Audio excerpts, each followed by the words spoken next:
सुप्रभात बच्चों।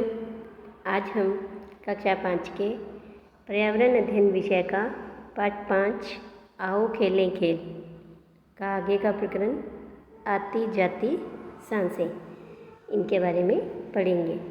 तो इससे पहले हमने देखा कि खेल हैं वो कई प्रकार के होते हैं और इन खेलों में कुछ खेल हैं वो आउटडोर खेल होते हैं और कुछ खेल ऐसे होते हैं जिन्हें हम घर के अंदर खेल सकते हैं और इन्हें हम इंडोर गेम कहते हैं।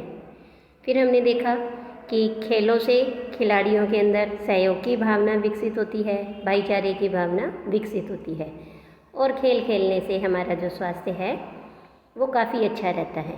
हम कभी अस्वस्थ नहीं होते और खेलों के साथ साथ योग से भी हमारा जो शरीर है वो स्वस्थ रहता है।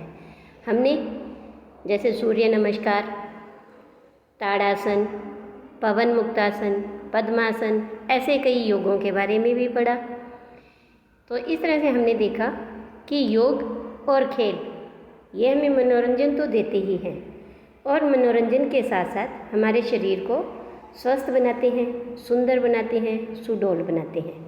और भारत सरकार के प्रयासों के द्वारा ही अंतर्राष्ट्रीय योग दिवस भी मनाया जाने लगा और अंतर्राष्ट्रीय योग दिवस 21 जून को मनाया जाता है।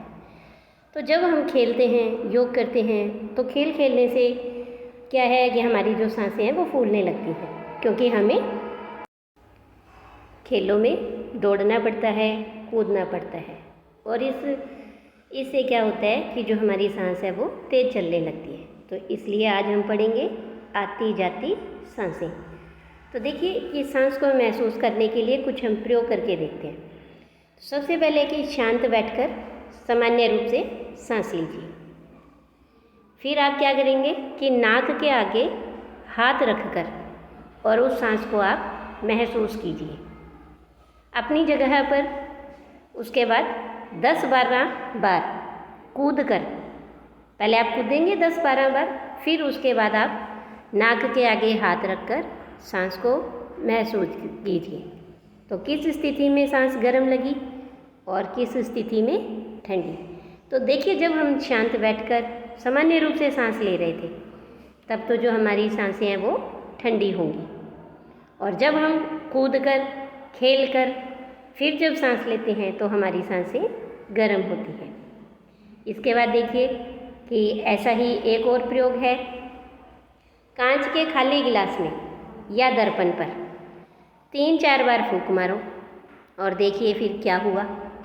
तो देखिए, जब हम कांच का कोई खाली गिलास लेते हैं और उस पर 3-4 बार फूंक मारेंगे तो कांच के ऊपर एक धुंधलापन सा आ जाएगा, क्योंकि हमारी सांसों में क्या है, नमी होती है और वो नमी क्या है, उस ठंडी सतह पर जाकर जम जाती है और इसके कारण हमें धुंधलापन दिखाई देता है।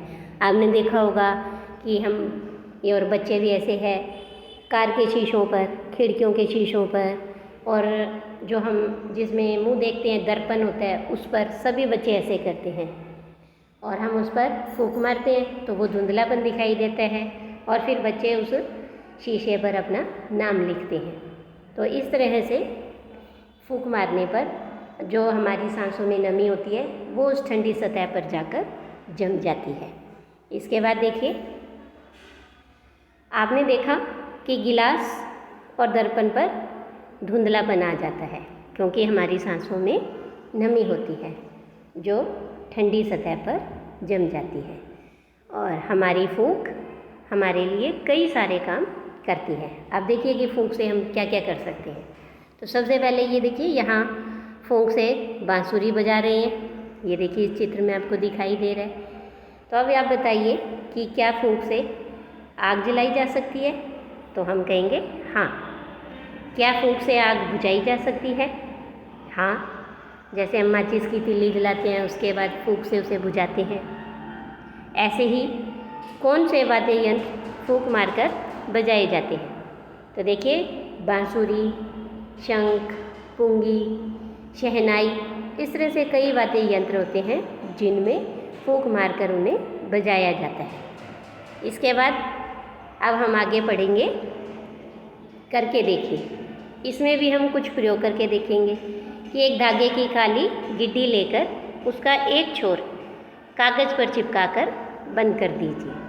जैसे जिस पे धागा लिपटा होता है तो उसके नीचे जो खाली रील होती है वो वाली लेनी है और उसके एक हिस्से पर, गोले पर एक कागज़ लगा देना है और बंद सिरे के पास एक छोटा सा छेद कर दीजिए और छेद पर क्या है, एक गोली रख दीजिए सरकंडे की कोई भी, और फिर जो इसकी इस रील का जो दूसरा हिस्सा है खुले वाला, वहाँ से फूंक मारिए तो देखिए क्या होता है। तो जो हमने सरकंडे की गोली रखी है ना, वो ऊपर हवा में उछलने लगेगी। ऐसा ही दूसरा प्रयोग है कि शांत बैठकर सांस लीजिए और घड़ी में देखिए कि 1 मिनट में आप कितनी बार सांस लेते हैं, और यही क्रिया है वो आप कक्षा के अन्य छात्रों के साथ भी कीजिए। तो जब हम बिल्कुल शांत बैठकर सांस लेते हैं तो हम 1 मिनट में 15 से 20 बार सांस ले सकते हैं। इसके बाद अपने विद्यालय के मैदान में दौड़कर 2-3 चक्कर लगाइए और अब घड़ी देखकर 1 मिनट में सांसों की गिनती कीजिए। क्या फ़र्क महसूस किया, सांसें कम हुई या ज़्यादा? तो जब हम दौड़कर कूदकर सांस लेते हैं तो सांसों की गिनती है वो ज़्यादा होती है। एक स्वस्थ व्यक्ति 1 मिनट में 15 से 20 बार सांस लेता है। तेज़ गति से चलने, दौड़ने, खेलने आदि में हमारी सांसें तेज़ चलती हैं। तो इस तरह से देखा आपने कि हम फूंक से है वो कई काम कर सकते हैं। इसके बाद अगला प्रयोग देखिए कि फीता लेकर अपना सीना नापिए। अब जोर से सांस अंदर खींचकर अपना सीना अपने साथी से नपवाइए और कक्षा के अन्य साथियों के सीने भी इसी तरह नापकर देखिए। क्या सांस को अंदर खींचकर भरने से सीना फूल जाता है? तो हाँ, जब हम सांस को अंदर खींचते हैं और अंदर सांस खींचकर हमारे जो सीने का नाप होता है वो पहले वाले सीने के नाप से ज़्यादा हो जाता है। अतः हम कह सकते हैं कि जब सांस को अंदर खींचते हैं उससे हमारा सीना है वो फूल जाता है। आप देखिए कि यहाँ कुछ पंक्तियाँ हैं, इसे आप सभी मेरे साथ गाइए। कमजोरी को दूर भगाकर सुंदर स्वास्थ्य बनाते खेल, कौशल बहुत सिखाते खेल, रंग नस्ल का भेद मिटाकर सबको गले लगाते खेल। तो ये देखिए कि खेल है जो हमारी कमजोरी को दूर करते हैं और हमारा जो स्वास्थ्य है वो सुंदर बनता है, और हमें खेल खेलने से हमारे अंदर बहुत से कौशल का विकास होता है और भाईचारे की भावना है वो विकसित होती है और हम सभी एक दूसरे का सहयोग करना सीखते हैं। इसके बाद है कि यहाँ कुछ आपको जो खेल से संबंधित खिलाड़ी हैं, महत्वपूर्ण प्रतिभाएं हैं, उनके नाम दिए हुए हैं। तो देखिए, प्रमुख खेल प्रतिभाएं हैं यहाँ पर जिन्होंने अपनी उपलब्धियों से हमें और हमारे देश को गौरवान्वित किया है। जैसे कि तैराकी के अंदर है भक्ति शर्मा, तीरंदाजी में लिम्बाराम, मुक्केबाजी में मैरी कॉम और क्रिकेट में सचिन तेंदुलकर आदि। इनमें से आप किन किन खेलों में रुचि रखते हैं, चर्चा कीजिए। तो यानी आपको कौन सा खेल पसंद है। और जैसे अभी जो टोक्यो के अंदर ओलंपिक हुए हैं उसमें आपने देखा होगा कि जो नीरज चोपड़ा है उन्हें अभी गोल्ड मेडल मिला है हाल ही में, है ना, भाला फेंक जैसे जिसे जैवलिन कहते हैं उसके अंदर। तो इस तरह से हमारे जो खेल की प्रमुख प्रतिभाएं हैं उन्होंने अलग अलग खेलों से अपनी उपलब्धियों से हमारे देश का नाम पूरे संसार में रोशन किया है। तो इस तरह से हमने इस पाठ में देखा और सीखा कि जो खेल हैं वो आउटडोर और इंडोर 2 प्रकार के होते हैं। आउटडोर खेल वो होते हैं जो हम घर से बाहर खेलते हैं और इंडोर खेल जो हम घर में या बंद जगह पर खेल सकते हैं। फिर कि खेलने से खेल की भावना है वो विकसित होती है, खेलने से हमारा स्वास्थ्य अच्छा रहता है, योग करने से हमारा शरीर स्वस्थ रहता है और फूंक से हम कई काम कर सकते हैं। अब इसके बाद कुछ प्रश्न हैं, ये देखिए कि इंडोर व आउटडोर खेले जाने वाले 5 खेलों के नाम बताइए।